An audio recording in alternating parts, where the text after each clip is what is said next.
for the Jignacious Jaguar broadcast. And also check out iz316.com, Israel's official website. And I look around the studio, and we've got all of our microphones. And then Britannia just decided she's just going to use the nails on the wall to just hang dresses, apparently.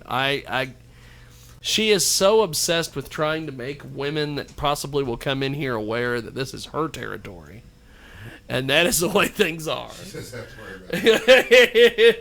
She is just, oh my God, she's very possessive of me. Something happened and I'm head over heels. She's very possessive of old Sigmund Freud, and well, that strange thing you do with your mouth makes her love you. I don't think she's not even paying attention. No, I just told everybody that you walk in the door and you see all the posters, you see the mics, and then you've hung your dresses over there, and you're all about making sure that women who come in here know this is your place. And that is that. And then Israel made some comment about me doing something with my tongue. I did not say that. And it was an old wives' tale or something. I don't know. Something happened. I thought I seen her, peeing around the perimeter of your place the other day, but I wasn't for sure. Well, I'll tell you, when we were in Kansas City, there was this chick who's an author who was hitting on me really heavily, and Britannia, if she could have literally jumped on top of me and been like, "This is my man," she would have done it. I find that somewhat hard to believe, Jiggy, but okay, we'll ride with it. She was. Well, I told him I considered lifting my leg and pissing on him. Because he's a dirty dog. Apparently. It happens sometimes. Sometimes that's what Jesus wants. That's what Jesus wants, exactly. We are going to go to the telephones. Jimmy Parker is with us. How are you, sir? I am doing fine. What an honor to be with you today. I thank you for having me and look forward to talking to you. Now, Jimmy, me and Israel were debating before we got on if you were related somehow to Colonel Tom Parker, the guy that managed Elvis. And I don't think so. What an honor it would be to be related to it, wouldn't it? You could always lie. I mean, who would know? Well, with the internet, you can research and make a very logical, viable story. I'd do it, but I'd do it.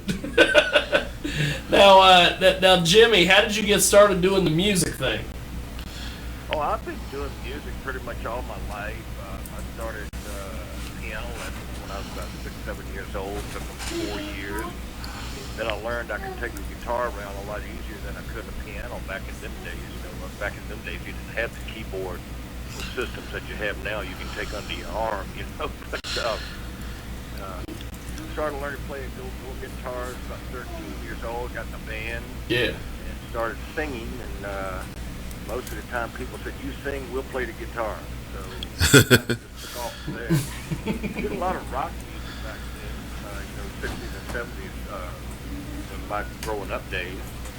Who were your influences? Just went from there, and I was getting ready to go into the Army. I was 26 years old and was kind of lost, didn't know what to do, how to get anything done. That's how you end up in the Army. I needed some discipline, so Jimmy, did you just hear Israel's question? He asked you what your influences were. Oh, well, I was getting to that. Oh, okay. He's got to tell the story all the way around to the. Go ahead, Jimmy. You're a storyteller. Go ahead, brother. Oh, I'm sorry. Right before I went to the Army, I was listening to the radio country station. And I wasn't at that time familiar with a lot of country. My dad loved it, and I used to listen to Merle Haggard with him sometimes and all. But I heard this song. And I said, wow, listen to that. And this is so unique. It was a Waylon Jennings, Willie Nelson song, Good Hearted Woman. And so I started researching, going by some records and albums, and I was getting their stuff. And man, it took me away from rock music. I mean, it was just addictive to me. So I started learning how to play them, and then I really started getting into country music and did research and learning more songs by different artists and all that. Any Snoop? Went in the Army and played everywhere I went in the Army. They sent me, I played, got in bands or just played solo gigs and stuff like that. When I got out, I decided that I would just continue playing my music and work when I had to, or however I had to survive. And finally just moved to Nashville in 1990, and I've been here ever since. How many albums have you released?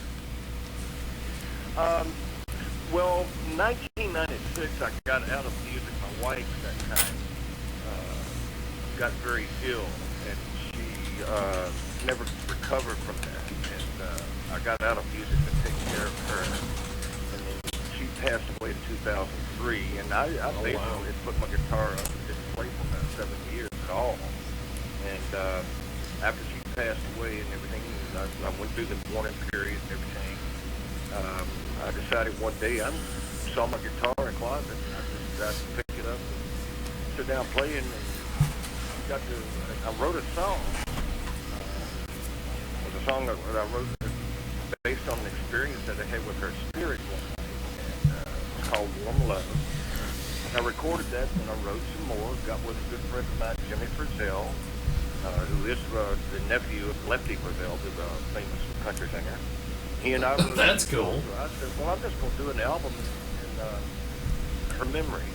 And so I did, and I wasn't expecting anything out of it. And it just lit a fire, and since that time, I've done 5 more albums, so a total of 6 since 2004. Wow. Man, isn't it amazing how life's experience will just motivate you in ways that, you can never have done on your own? It sure is. I've always had that musical creativity in me to write and to learn songs and sing them my way and not try to, I emulate people. A lot of influences. You can tell, you can hear Merle in my voice, you can hear Jim Reeves in my voice, you can hear at times Keith Whitley in my voice, but not necessarily their voice, but the way they sing, their inflections, their little runs that they do with their vocals and everything. And I pretty much, I think my producer told me not long ago, he said, you're unique. He said, you got your own style, and you're not like anybody else, so you can tell who influenced you. And I've come a long ways with it. I've done it pretty much on my own. Other than my producer, I don't have any booking agents. I don't have a manager. I manage myself. I book myself, and I sell my albums and everything off the internet and all that, and then all my shows that I do. Okay. That's pretty. Yeah, that's pretty interesting. In town, some of my musician friends in town call me the outlaw because I don't have anything to do with the national music business. I do it all myself. Is that by choice or just how it kind of is? Yeah. When I got to Nashville the first 6 years of course, I did chase it. I'd go downtown, knock on doors on Music Row, where all the publishers and producers and record labels were. And for every door that opened, there was another doorknob which led right out. So, yeah, that's fantastic. Yeah. And I decided I wanted to get back into music, and I said I've got 2 ways to go. I said, one, I can go back and knock on doors. I hope something opens up. Or I can just do it myself, have fun with it, and do it as a business, treat it as a business and a hobby, and take it that way to see where it goes. And of course, I was teaching high school at that time, so we got a show full of teachers and musicians today. Teachers today. Our last guests were. But it started growing. And, He's off and running. Was my friend, music up on the internet. Lo and behold, people from all over the country, all over the world were saying, I love that song, I want to get it. So I was selling albums and stuff. And I decided, well, I've got to try to get some bookings, So a friend of mine out in California, she called me and said, Jimmy, she said, you need to start doing house concerts. And I said, well, David Vidal. What do you mean? There you go. So you go all around and play at people's homes and you do a concert. Yep. I've never heard of that before. Well, it actually has been around for many, many, many years, because that is the way people like Bach, Beethoven, Mozart, and all got their music out there. They went to recitals and parlors and people's homes. They would invite people to come hear you, and that's what I do. They were like, so Bach and Beethoven were like independent artists, basically. That's right. They were all independent artists. That's awesome. Exactly. Yeah. I don't know if you know, I'm kind of a big deal. I do hip hop music. And last week at a show. Hey, he's the real deal. You're kind of a big deal. See? You know. We ought to partner up on that with the big deal and the deal. Hey, there's a term, I don't know if you're familiar, it's a mixture of like country music and hip hop, and they call it hick hop, and it's actually pretty popular. I'm just finding out about it, but I'm thinking about converting over. Yeah. You know what the saying is around Nashville with some of the musicians? What's that? Mixing rap with country. Yeah. And they're getting crap. That is awesome. I don't know. That crap is selling. We'll see. Yes. It's changed a whole lot. The music industry itself has changed a whole lot. No, but I'm true to my roots, and that's where I'm at. And I do it and take it or leave it. This is me. This is who I am. And if you like it, great. If not, there's plenty of other artists out there for you to go to. Yeah, a good friend of our show. He passed away last year. Yep. Joe Matthews. He's a friend of Joe Matthews. Joe Matthews. He was from Oklahoma. Yeah, from Mustang. He was an interesting country artist. And I know he spent some time out there doing shows, and he did a show with the Grand Ole Opry. He was like really excited about, and he actually passed away on stage, man, doing what he loved, and so I'll be honest with you, I'm not the biggest country fan, but I actually did write a song that I wanted him to actually sing. He never got a chance to record it, so I still want it to be like a country song. So one day I'll make that happen. Right. Yeah. I look for songs. The type of music I like is heart-touching type music. I want songs that tell a story that I can get into. Yeah. And I find that every song that I normally record, I have either had an experience of what the song is talking about, or I know somebody real close to me that has had that experience. Yeah. And that's what I'm looking for when I try to write and when I look for songs to record. A friend of mine, he had a great experience. He wrote a song about being in the strip club, and he was in love with one of the dancers for 2 or 3 minutes. That's right. It's a beautiful song. It's about love in the strip club. Yeah. Just check it out, man. It'll make you feel good. Oh, yeah. I like, Oh, yeah. see? I like music, I like music that's about stuff, and I like feelings, but I also like strippers. So if I can get music about feeling strippers, all the better. All the better. Well, I tell you what, a song can be written about anything. Yes. The subject matter is whatever you choose to write about, you can do it. It actually, this is what's funny. I know it's hard to believe because I'm so big, but I used to go jogging. I know it's hard to believe I used to exercise, but yeah, I did that once. And we're My philosophy is on running. what's that? Here we go. People say run to lose weight. You don't run to lose weight. You run to get away from somebody that's trying to catch you and hurt you. Well, I'm pretty well connected, so people usually don't mess with me, except for grandmothers. They're angry inside. I don't know why, but that's a whole different topic. So, as I'm jogging at the stadium each day, they're playing all these country songs, and as you can guess, in Kansas, there's lots of country music. Yes. Yeah. So anyway, I started listening to some of the lyrics of these songs, and I'm like, this sounds like hip hop over a guitar, and you have all these people like, oh, hip hop's so bad, hip hop's so have you listened to country music? Like some of it's kind of risque. Honky tonk badonka and all that. You know what I mean? But I mean, it's just interesting because of people's interpretation. Two people could have the same experience, but if they do different types of music, it'll manifest itself in two different ways, which is pretty cool. Exactly. You know, because as a hip hop artist, a lot of the music that I try to make, I try to invoke emotion or try to invoke thought. You know, sometimes positive thought about changing your life or whatever. Sometimes it's just basic stripper stuff. You know, and yeah. Hell yeah. And some days, and it's just all good. It's all good. That's what I think. It all works. I think that in the future, they're going to start being like concerts where you'll have like a hip hop artist with a country act with like a rock band, and that'll be the bill because of the media and technology. There's so much more music that you can get exposed to. People's musical changes, our musical tastes are changing. You know what I mean?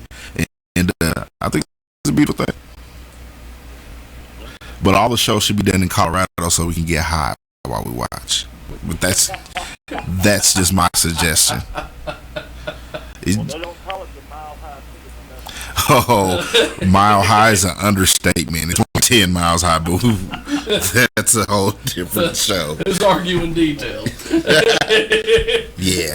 Like, is that clouds above those mountains, or is that billowy clouds of smoke? I can't tell from here, but it's cloudy either way. I've been to the mountaintop. That's right. And I enjoyed it. Now, Jimmy, being out there in Nashville, being around that scene, you were talking about the fact that your friends and colleagues refer you as kind of like the Nashville outlaw or the good side of Nashville. Has it been a good thing or a bad thing for you? Well, I don't really work my music in Nashville that much. Clubs and all that, you're stuck in those with you basically cover songs. It's hard to find a gig in this area, this town, where I could sit and play a whole show of my original material. And I'd rather do that than sit 4 hours a night, $30. A club is going to pay $30 and all that. And I've been there and I've done that. And I don't ridicule anybody who's doing it. If people call me up and say, Jimmy, will you fill in for me such and such night? I said, yeah, I'll go down there and do it. But I don't seek to make my living or make my career work in the Nashville scene. And there are some great singers and there are some great pickers in this town. I mean, it's some of the world's best in here. And I do like to go out and sit in with bands sometimes, just get out and feel it and sing it and have fun and meet the guys and talk things with them and see how they're doing and all that. But as far as pursuing the business end of it, I don't pursue it anymore in Nashville. It's not that I can't take rejection. Rejection is the name of the game in show business. I mean, I'm even acting, with media movies and stuff like that. And, sometimes I get in, sometimes I don't. So I don't let anything like that bother me. I've done movies too, but I can't talk. They're not kid appropriate. Israel's been in a few movies, Jimmy, but we can't. But don't tell my mom. Can't talk about some of those movies.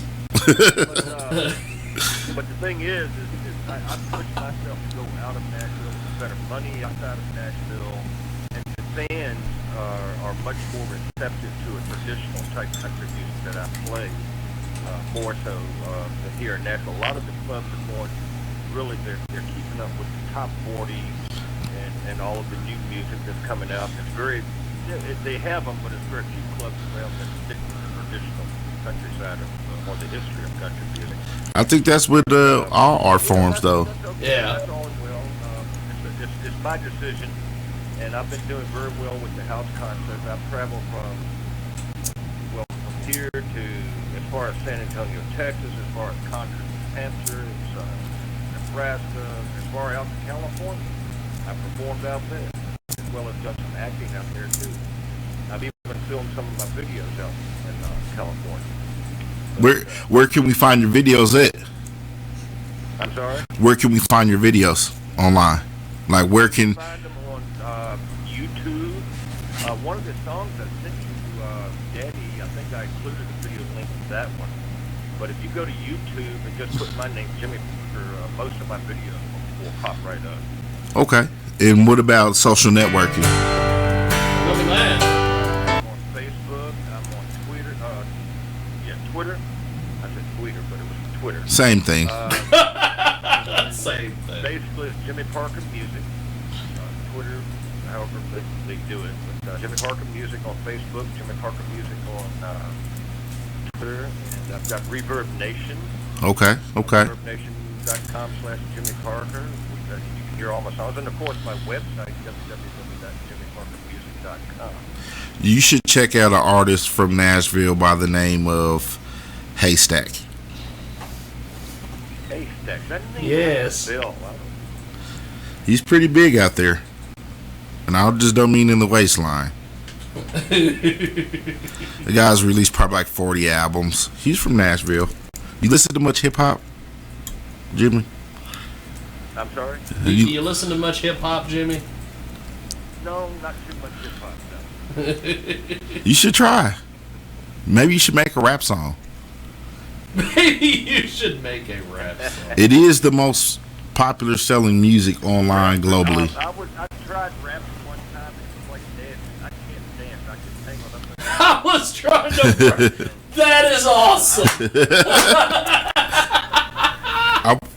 I wish more rappers took the attitude that you have, that they would just be honest with themselves, that they can't rap. It would save a lot of us real rappers, a lot of trouble. That's what I think, Jimmy. Hey, man, it's been a blast talking to you, though. I can see that you're passionate about what you're doing, man. And, man, I'm all about independent musicians just kind of doing their thing. You're right about it. Like, I know some guys who are in major cities with major record labels, and, it's like in their own home, they don't get any level of respect. But, you go a county over or a city over, yeah. And, and you get so much more respect, and people respect your art, and they want to support you. I have a respect for all artists and all genres. I know how tough it is to get your music out there and continue to play and to, so to speak, make it. But I have respect for all artists, and I don't diss anyone in the industry and all that. But as far as for me, I'm just, I've made my decision. I live with it, and I'm happy with what I've done.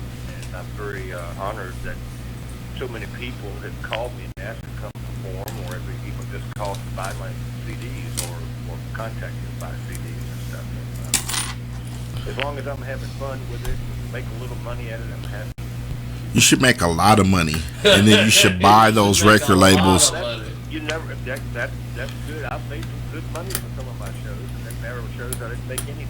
But that wasn't the point of it. The point of it was me doing something that I love to do, and seeing the smiles or the tears or whatever God gave me.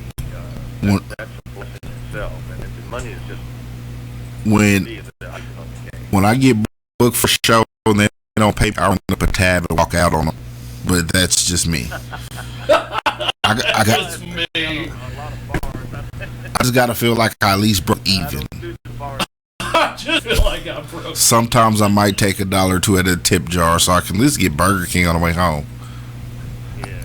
You didn't give me anything on my rider that I asked for. No pickup in the Rolls Royce, no Skype with Janet Jackson, and you didn't get my Skippy peanut butter that I demand for every show.